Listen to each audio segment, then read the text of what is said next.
Soul Garden.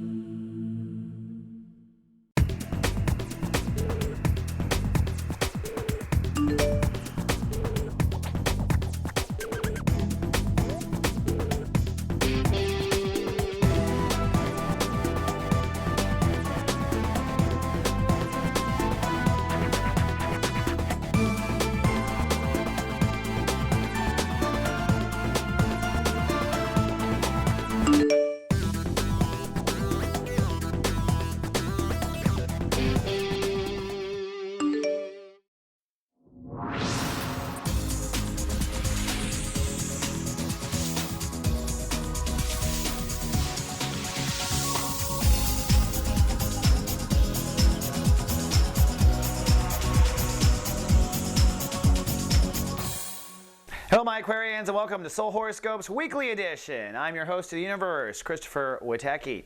And this week's free horoscope is sponsored by soulmart.me, where we have the new 2012 Act 2 videos now live and ready for immediate download. This is where I go in deep in this 15-minute video, about 15 minutes each, sometimes 13, it varied, deep into April, May, and June. Everything that's going to arc for the Aqua tribe, what you can expect, the hot spots, the hot dates, you name it, now with graphics, new and improved. So check it out while you can. Available right now at soulmart.me. And come on down to our luscious Soul Garden. There's no place like Soul Garden. We have Stephanie Foley writing for you right now about Yoko Ono. I didn't even know Yoko Ono was an Aquarius, but it makes total sense. What an incredible woman, really, to continue and protect her ex-husband, or dead husband, his legacy. But anyways, that's what the Aquas are talking about in the garden. Come on down and plant yourself there so we can email you if shift hits the fan. Now, the Aquarians are focusing on their intellectual state of awareness this month, which is the Aries vibration. Our intellectual state gets a lot of credit, but the truth is your mind is only 1/12 of living on Earth. And we must tame the mind, and we must program the mind. And the mind is very programmable. In fact, that's really all it does, is run like a broken record. So as you become a master on Earth and begin to walk the master's path, you don't let your mind run you. You run your mind. You tell it what to do and when to do it. Well, as we start on Monday, your mind might say something back. Breakdown, intellectual breakdown, maybe a chance of a mind trip or falling into an old booby trap in your head. Could be an old mind game, but whatever it is, there is a silver lining in the next couple of days, and that will be how'd that happen, right? Emotions are in. Possible that your emotions or all this or the mind trip came down to a relationship issue, because on Monday you're still focused on long-term relationship, partnership, and sentiment.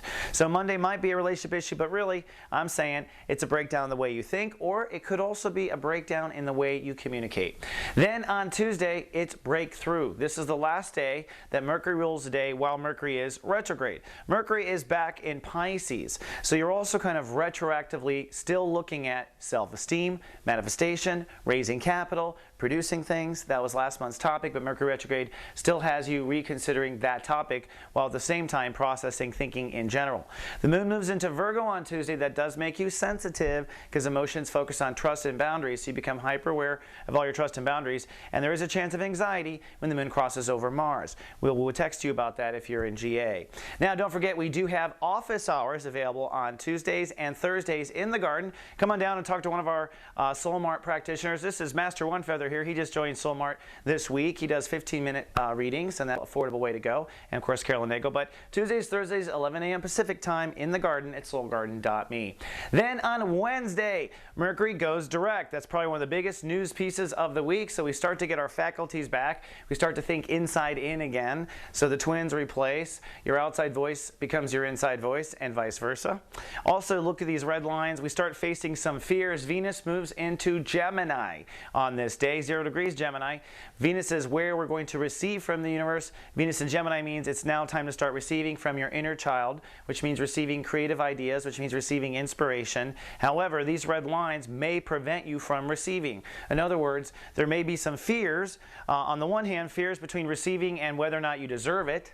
That's one thing. And then receiving and whether or not you're open to receiving differently. Boundary issues, being afraid of being flexible in order to receive differently. So you're really starting to focus that on Wednesday. But Venus rules the day, so Mercury goes direct and things start to feel nice. It might feel like a real nice spring day in the northern hemisphere of the earth. Then Thursday. Thursday is a day of logging into our higher self. And this might be the day, because Neptune rules the day, this might be where you resolve some of your fears about your self-esteem and also receiving, because Neptune rules the day. It's a day to log in, connect to your higher self. The moon does move into Libra, and it's on approach to be a full moon, which will be in 24 hours. The moon shifting to Libra on Thursday shifts your emotions now to theoretical. You'll feel less vulnerable on Thursday, but you'll still be pretty spaced out. And the full moon will be about having a pinnacle of your own personal learning. In fact, let's just skip to that. Oh, those of you, by the way, who are watched over by the Guardian Agency, I'm doing something really cool. They're called Past Life Witexts.